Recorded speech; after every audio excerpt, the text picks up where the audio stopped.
It was a marvel of engineering in the age of aviation. And that's not what you're looking at behind me. That is a 747, it's a Boeing 747. This was bigger than a Boeing 747. Like the Boeing 747, this next picture shows you that they have two decks. This aircraft also had two decks. Also, like the 747, it was powered by 4 engines. It was built for luxury. It included spaces for, next picture shows you a dining room. You ever been on an aircraft that had a dining room in it? The next picture will show you a lounge. So it had a dining room and a galley, a lounge. Had individual heated sleeping quarters for the passengers and a music salon with a baby grand piano. There were paintings on the dining room walls. You can see the dining room or the lounge there with paintings. Paintings on the dining room walls. Long slanted windows were installed the entire length of both decks for passengers to get a great view. Takeoff on this aircraft was so smooth that if passengers weren't looking out the window, they didn't even know they were in the air. It was built to fly great distances without being refueled. It made 63 transatlantic flights in 2 years of service. The cost of a ticket from Europe to the United States was $400. On top of all that, safety was a foremost consideration when they designed this thing, especially in the area of construction material. But that's where things went bad. The material was very expensive. It wasn't easy to acquire. In fact, the only place that really had enough of this material to supply for these kind of aircraft was the United States. And all the way back in 1927, there was a ban put on the export of this material. An attempt to get the government to make an exception failed. So the manufacturer made a decision to change the primary material in constructing this aircraft. Now, the first material that they wanted to use was helium, which is a safe material. Helium is non-flammable, but it was difficult to obtain. It was expensive. And so the decision was made to change from helium to hydrogen. And if you remember chemistry class way back when, hydrogen is a highly flammable substance. So they had to weigh the benefits against the risks. The benefits about hydrogen were it was relatively cheap, it was easy to obtain, it was lighter than helium, and so it had a greater lifting power. And the only drawback was it was flammable. And so the airship known as the LZ-129 was outfitted for the new material. It was tested successfully and put into service. This next picture shows you that airship. It made 17 trips to America. It was fast, blazing fast, back in 1936 and 37. For 800, that thing is 800 feet long. That's more than 3 times the length of a 747. And it made it across the Atlantic in a mere, at the fastest, a mere 53 hours. That's just a little over 2 days. LZ-129 was also known as the Hindenburg. It took off from Frankfurt, Germany on May the 3rd, 1937. Its destination was this next picture.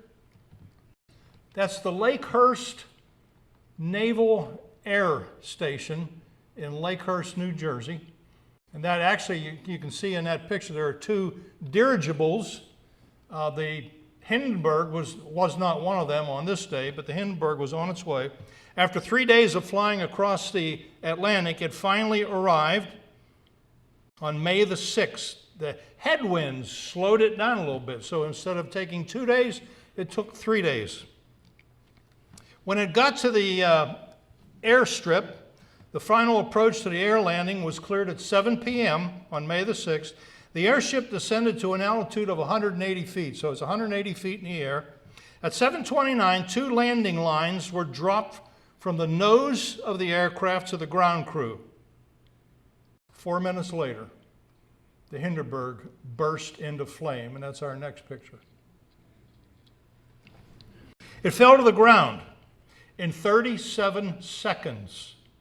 Hydrogen is extremely flammable. Of the 97 people on board, 35 died, plus one crew member that was on the ground, so 36 people were lost. To this day, it's 83 years since that happened. To this day, the exact cause of that accident has never been determined, exactly what started it. Although there have been many theories regarding what happened, one thing's certain: whatever the cause of the accident was, the decision to fill the Hindenburg with hydrogen had to be one of the worst decisions in aviation history. The pain caused by the disaster spread. There were several dirigible companies building airships at the time, and investors were being sought, and they were interested to pour money into these projects. They wanted to ramp up production. With the Hindenburg crash, all of that came to an end. Lighter than air commercial air travel was no more. Now, there were still dirigibles made. In fact, the United States Army used dirigibles during World War II, but not for commercial purposes. Nobody wanted to fly on these things. So lives were lost. The death of an industry happened, all because of one terrible decision. Have you ever made a decision that you later regretted? A decision that ended up being not a good decision, and as a result, there was pain? Living with regret can not only be a heavy burden to bear, but it can be very costly as well, as we see in our study this morning. We saw in our study last week at the beginning of chapter 5 that God used a metaphor. It was a metaphor of a wine vineyard and an owner who had carefully planned and prepared this wine vineyard. He had painstakingly planted it and cultivated it, had meticulously watched and protected it, and yet when all was said and done, in spite of all of that, in the end, the wine vineyard produced grapes that were rotten and decayed. They were useless. The owner had the intention of tearing the whole thing down, and no one could blame him. Now, at the end of that story, the metaphor was explained. The vineyard owner was Yahweh, God. The vineyard was Israel, and the grapes, well, they were the leaders in Jerusalem. They were the political leaders and the religious leaders who were supposed to lead that group of people, the Israelites, to honor God, to follow God, to love God, to worship God, and they did anything but that. And so they had to face up to the fact that they were the rotten grapes. Now what follows, and that's where we're at today, beginning here at verse 8, what follows on the heel of that very graphic story of judgment is a series of statements over the next 16 verses. We're not going to look at them all today. But they draw a picture of what that judgment was going to look like. God was saying judgments ahead, and these draw a picture of what that judgment would look like. There's 7 statements, each beginning with the word woe. So there are 7 woes. We start to explore those 7 woes today. But first, I wanted to relay something to you. Matthew records an interesting incident in the life of Christ in the 22nd chapter of his gospel. A lawyer came to him one day and had a question. The question was, "Teacher, which is the great commandment in the law?" Now, some of your translations might say, "Which is the most important commandment?" In other words, what the lawyer was asking Jesus was, out of all the 613 commandments, that's how many the law has, out of all those 613 commandments, Lord, which one is the most important? The guy wanted to make sure that if he was honoring God, he was taking care of the most important one first, and then he would worry about the other ones later. Jesus' answer to him was very instructive. He said, "You should love the Lord your God with all your heart, with all your soul, and with all your mind." Now that word that Matthew used for mind in Greek didn't mean the brain. He was trying to find a word in Greek that captured the thought of the Hebrew word in the original. The original comes, and Jesus was quoting Deuteronomy chapter 6, verse 5, where it says, "You shall love the Lord your God with all your heart, with all your soul, and with all your might." That Hebrew word for might is me'od. It literally means vehemence.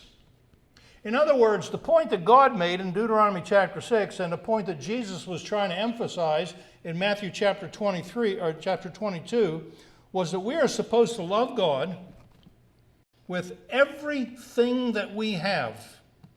We are supposed to pursue Him above anything else and above everything else in our lives. And to fail to pursue God first above everything else was for these Jewish leaders a catastrophic decision, and one that would have drastic consequences. This was true in Isaiah's day, 2,700 years ago, and it was true in Christ's day, 2,000 years ago, and it's true in our day today as well. So there are 7 woes. We're only going to look at 2 of them this morning. The first of those is found in verses 8 through 10. It's the drastic decision, the wrong decision of the pursuit of wealth. The pursuit of wealth. If you look at verse 8, it starts out by saying, "Woe to those who add house to house and join field to field." Now, in order to really understand what the point that is being made here, we have to understand what the word woe means. Seems like an easy enough word. The problem is it's not the kind of word that you look up in a dictionary because there's no meaning to it. It doesn't have a definition. It has a translation. It's the Hebrew word hoi, H-O-I, hoi. It's what's called, and if you remember, and I've used many times the example of sitting in English class. I hated English class because I wasn't very good at it. But I do remember, besides falling asleep, once in a while I'd catch a word. Remember the word interjection? Interjection is a part of speech. And interjection, we have several of them in English. They're not words that can be defined, but when somebody uses those words, you immediately grasp what they're referring to. The word wow. How would you define the word wow? But if somebody says wow, you know what they're talking about right away. This is an interjection, this hoi in Hebrew. It's an interjection of extreme anguish. Interestingly enough, it was used often as a word to describe what was happening at a funeral when a family was looking at the body of their loved one in the funeral. I think the best way I can illustrate it, though, and this goes back to my, good thing my kids are all grown and gone because I use them a lot in examples. Suppose you're shopping somewhere and you're in a store that's a exclusive store. Everything in that store is very pricey, most of which most of us can't even afford, but you like to go in and look at these nice things, and so you go in there and you take your kids with you, and before you go through the door, and I did this many times, before you go through the door, you tell your kids, don't touch anything. Because it's all expensive, and I don't want to have to pay if anything gets broken. And so you walk through the door, and if you're like me, you're not inside 10 seconds, you see one of your kids picking something up off the shelf. And you say, no, put that down, because if you keep doing that, you're going to break it, and you haven't hardly gotten the words break it out of your mouth, and you hear a crack. How do you respond? Well, if you're like me, the very first thing out of your mouth is, oh. O-H, that's an interjection. There is no definition to it. But if you've ever been that parent, and I have, if you've ever seen another parent reacting like that, oh, you know exactly what they're talking about. That is the word that's used in every one of these 7 woes in Isaiah chapter 5. Now, I say all of that and make such a big deal out of it, and here's the reason why. A lot of people read down through these and they think they're warning statements. There are some Bible commentaries that call them warning statements. God is warning the Jews. If you do this, this is going to happen. These are not warning statements, you see, because a warning statement is something along the lines of, if you do this, then I'm going to have to do this. That's a warning statement. The problem is that if you do this, that's already been done. There's no warning here. God is simply saying through Isaiah, oh, they have done things in their lives that God is basically saying, you are now going to pay the price for those things. And so the first statement, woe, or oh. What are those who add house to house and join field to field? house to house and field to field. Those religious leaders, those civic leaders, those rulers and leaders in Jerusalem, they were consumed with acquiring things. A house is nice and it's big, but it needs to be bigger. I need another garage. I need another spare room. I need another bedroom, whatever. And so I'm going to build. And they were adding house to house, which means they were building from here to here to here and field to field. Never enough real estate. Always, when opportunity comes to buy real estate, they would buy the real estate. Now, there's nothing wrong with building on your house. I've done it several times. There's nothing wrong with purchasing more land either. The problem was in what they were doing. It was why they were doing it. They were doing it because they were driven to acquire. They wanted to have wealth. Notice what it says, until there is no room. They built the houses as big as they could build them. They bought as much land as they could, and pretty soon they were out of the ability to build bigger houses or to acquire more land. And then he says this in verse 8, so that you have to live alone in the midst of the land. That, in fact, was the goal.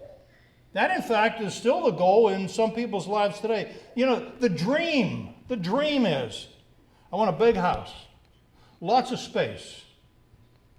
But I want it on a big piece of property so that the neighbors don't crowd in on me, so that I can have a big piece of property with a house in the middle, and I can have privacy and live alone on that piece of property. That's exactly where they were.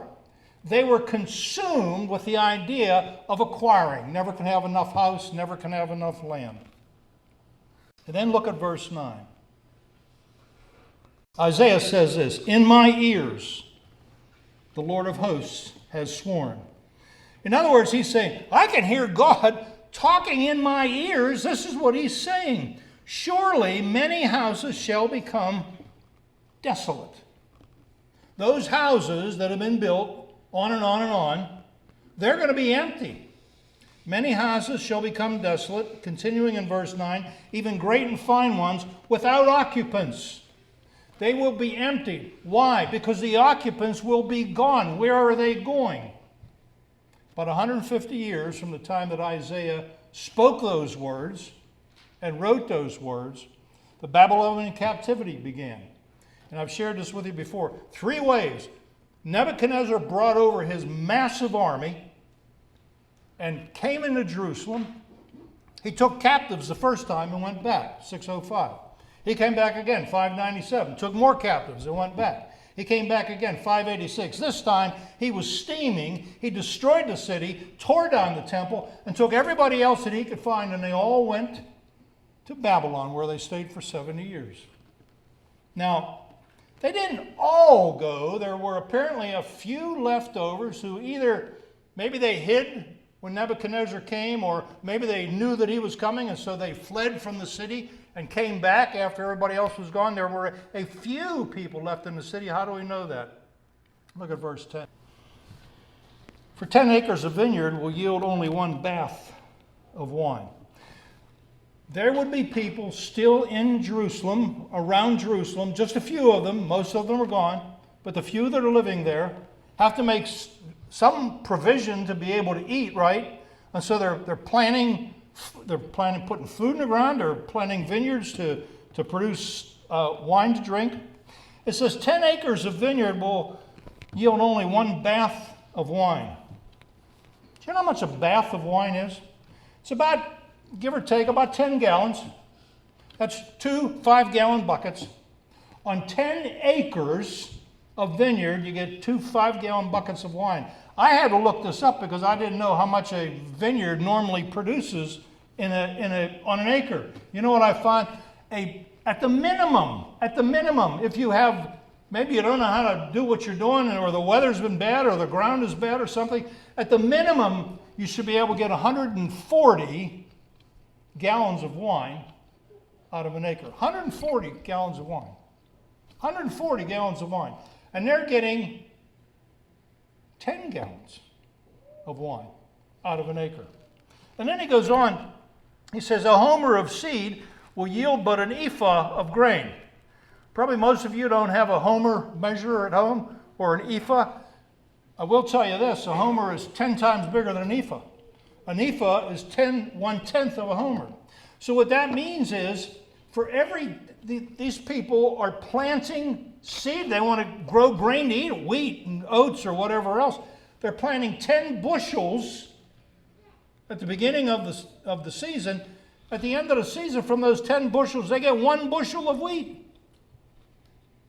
Now, I'm no financial genius, but I figure that's not a very good return to put 10 bushels of seed in the ground and get 1 bushel of wheat out of it. You see, the people that were going to be left in Jerusalem, as few as they were, God said, it's not going to be any better for you here in Jerusalem than it's going to be for those over in Babylon. They were paying a price. They were paying a price. When they left the pursuit of God, all other pursuits in their life were absolutely wasted. What have we accumulated in our lives? And how much of that is going to heaven with us? Now, there's nothing wrong with working hard and putting money in the bank and even acquiring things.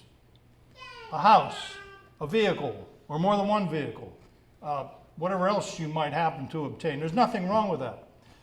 There was nothing wrong with them acquiring until it took over their passions, and so all they were about was acquiring. When we leave this earth, we will take, and the Apostle Paul said this, we came to this earth naked and we're leaving naked. We're not taking anything with us. How much is going to heaven? None of it. And how much of what we acquire is really drawing us closer to God? We should not wait until we get to the end of our lives to realize that. Again, there's nothing wrong with working hard, saving money, buying things.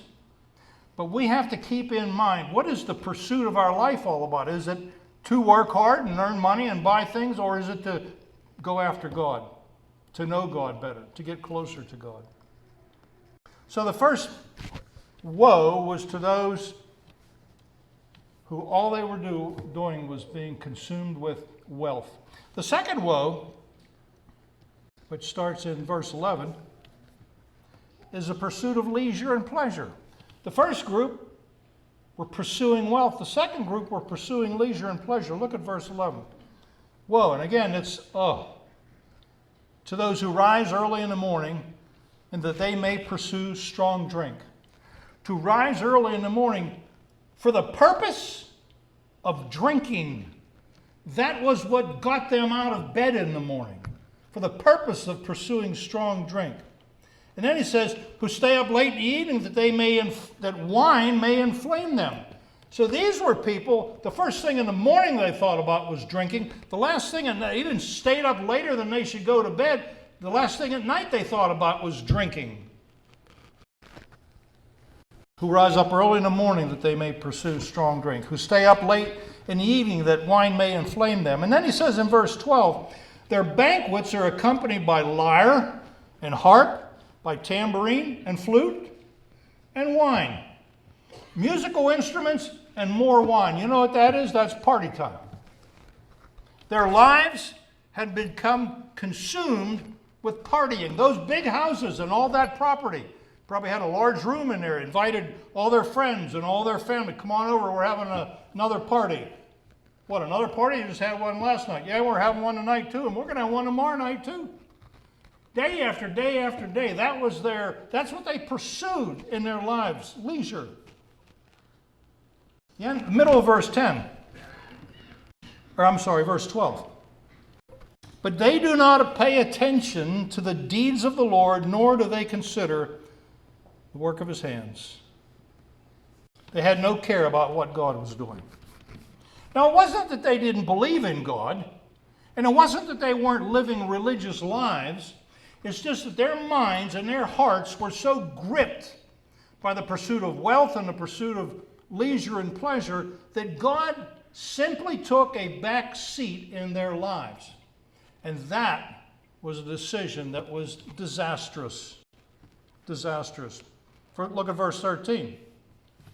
Therefore, God says, therefore, my people go into exile for their lack of knowledge. You see that word, therefore? It's a small word in Hebrew, ken, K-E-N, ken. It's a word that means to set up right or rightly. In other words, what it's saying there is the fact that my people go into exile for their lack of knowledge. This is what is right. This is what they have earned. This is what they desire. They're not going into exile because God was a vindictive God. They're not going into exile because God was saying, you messed up and I want to get back at you. They're going into exile, God says, because this is what they have earned. This is what they deserve. They go into exile for lack of knowledge. And what was the reason they were going into exile? For the lack of knowledge? It was knowledge about God. Look at that. Back up just a little bit again.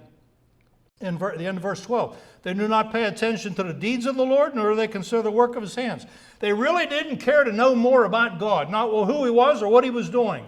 And God says, because of that lack of knowledge, now they're going into exile. Look at the middle of verse 13. And their honorable men are famished. The word honorable is kavod in Hebrew. It means weight. It means something that's heavy. It was a word that was used to refer to someone who had great significance.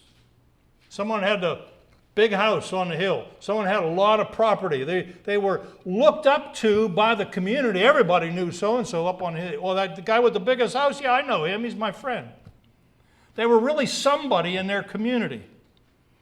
And so he says, and their honorable men are famished. Because they don't have anything anymore. They lost the house, they lost the property, they lost all of their luxury items. They're over in Babylon. They don't have anything except the shirt on their back. And then he goes on and says in verse 13, and their multitude is parched with thirst. Their multitude is parched with thirst. They're dying even for a drink of anything, even water. Verse 14, it gets worse.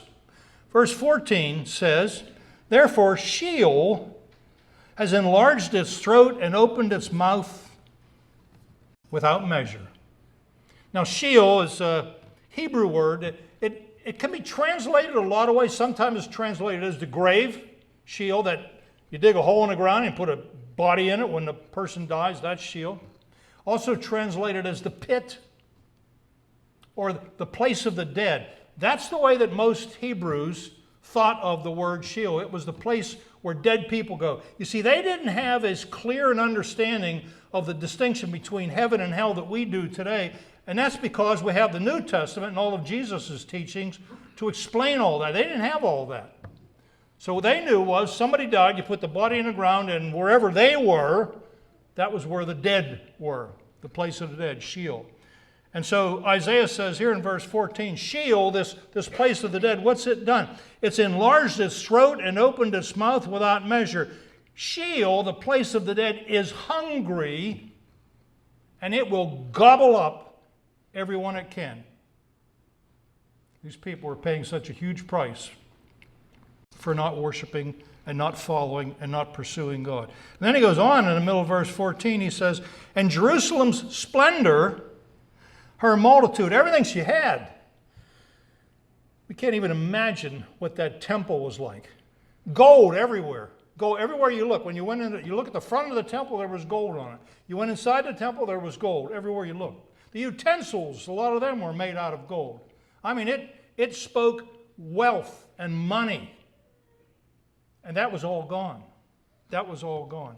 Jerusalem's splendor, her multitude, all the people that lived there, her din of revelry and the jubilant within her, the din of revelry speaks of this partying atmosphere. Everybody was having a great time.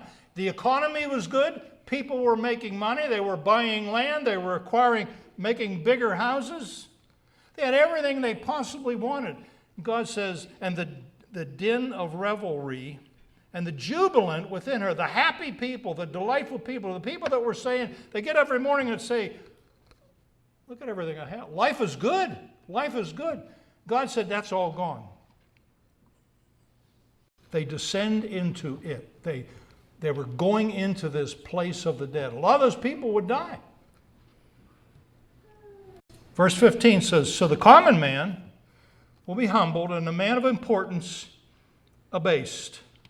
The eyes of the proud will also be abased. I want you to notice, if you're, you can't see it on there because we don't have italicized print. If you're looking in your Bible, verse 15, the word common and the word importance, they're italicized, which means they're not in the original language. So instead of saying, so the common man will be humbled, it simply says, so man will be humbled. And instead of saying the man of importance abased, it just says man will be abased. People will be humbled and people will be abased. The word humbled means to bow down, and the word abased means to be made low. So the people who were living, today we would say they were living large. They had everything they wanted. They were acquiring. Life was good. They were living up here. And God, in their minds and in their hearts, was down here. He was on page 10 or something like that. God says, here's what's going to happen. Look at that next line. But the Lord of hosts, verse 16, the Lord of hosts will be exalted in judgment. So the people were living up here and God was down here. God says, I'm going to flip that around so that the people are going to be down here and I'm going to be up here. Exalted in judgment. The Hebrew word exalted means to lift up, to make high. The holiness of God demands that His judgment will exalt Him. Even at the end of the age, we've talked several times now about the end of this tribulation period, when all has gotten to the worst place that the world, apart from the flood, back in Noah's day, the world has gotten to the worst place that it can possibly be. Even at the end of the age, when all that destruction, when all that judgment, when all that death comes about, God will be raised up, exalted on high. And it's the people in Jerusalem, ironically, that'll do that in that day. That's when that nation turns to God, turns to Christ, and they say, we blew it. We rejected the Messiah. We blew it. Forgive us, Lord. God will be exalted. So, verse 16, the Lord of hosts will be exalted in judgment, and the holy God will show Himself holy in righteousness. All of my life I've heard people questioning God. How can a loving God do this? How can a loving God do that? How can God bring judgment? How can God kill people? A holy God will show Himself holy in righteousness. What that basically is saying is, and this is a concept that today, a lot of people, they can't wrap their heads around this point. God is right in every decision that He has ever made or ever will make. If God says it, if God does it, He's right in doing it. What if He allows something terrible to happen in my life? He's still right. What if He brings physical harm to me? He's still right. What if He kills me? He's still right. God is right in every decision that He makes. These people didn't understand that. And they were paying the price. Verse 17. Then the lambs will graze as in their pasture, and strangers will eat in the waste places of the wealthy. Those beautiful homes have been vacated. The land around them, it's overgrown. The lambs are coming in and eating the grass. Strangers are coming in. Now, listen to this. Israel forever has been fighting to keep the land that God has given them. To this very day, you're aware certainly of the argument about the Palestinians. That's our land, the Palestinians say. We've been here before Israel. Not true. They weren't even close to being there before Israel. But still to this very day, they're fighting to keep hold of their land. The West Bank, constantly under attack. Who really owns it? Who should be living there? So from 2,700 years ago to this very day, this verse is still being lived out. Strangers will eat in the waste places of the wealthy. God says there will be new tenants in that land. That big property that surrounded that house that was so beautiful, so glorious. The original owners, they're gone. New tenants have moved in. We're going to close here, but a couple questions just to ask you. These are just to kind of make you think. First question is, what is it that gets you up in the morning? Now somebody's bound to say, that's easy, it's my alarm clock. No, I don't mean what instrument makes you wake up. I mean, what do you get up for? Oh, that's easy too. I go to work, I earn a living, or I got to take care of the house, or prepare this or that, or fix this or that, take care of the kids. That's not what I'm talking about either. The question I'm really asking is, what drives the process of your life every day? What drives the process of your life every day? Why are you alive? Why do you get up in the morning? Why do you go to work? Why are you a father? Why are you a mother? Why do you carry out the responsibilities even of a child? Why do you do those things? The answer should be my pursuit of God. Do I have to go to work? Yeah, I have to go to work. That's how you eat. That's how you earn money and buy food, feed the family. Do I have to take care of the house? Yeah, I have to take care of the house, or in other words, it's going to be a mess. There's a lot of things we have to do. But the very first primary pursuit that every one of us should have, if we're believers in Jesus Christ, is the pursuit of God. The most important thing in my life is I want to know more about the God who made me and who saved me. I can never know enough about Him, the pursuit of God. And I want to know what He wants me to do every moment of my life. How many times do we make decisions and don't even consult God about those decisions? I don't know about you, but I could count on, it would take a lot more than 2 hands and 2 feet, fingers and toes, to count the number of times that I made a decision to do something and later on thought, I should have checked with God to find out if this is what He wanted me to do. Because as I found out, it wasn't. The pursuit of God. You know, the Hindenburg crashed and burned because of a bad decision. We should make sure that we don't live our lives like that. This would be a good day. This would be a good day to say, Lord, I know You, and I love You, and I know that You sent Your Son to this earth to die, to save me, to pay for my sins, and I've accepted Him as my Savior. I'm a believer. I'm a Christian. I know that when I die, I'm going to heaven. There's no question about that, Lord. But I also know this, that You have not been the main, first, most important pursuit of my life. And you say, I want to change that. Starting today. Let's pray together.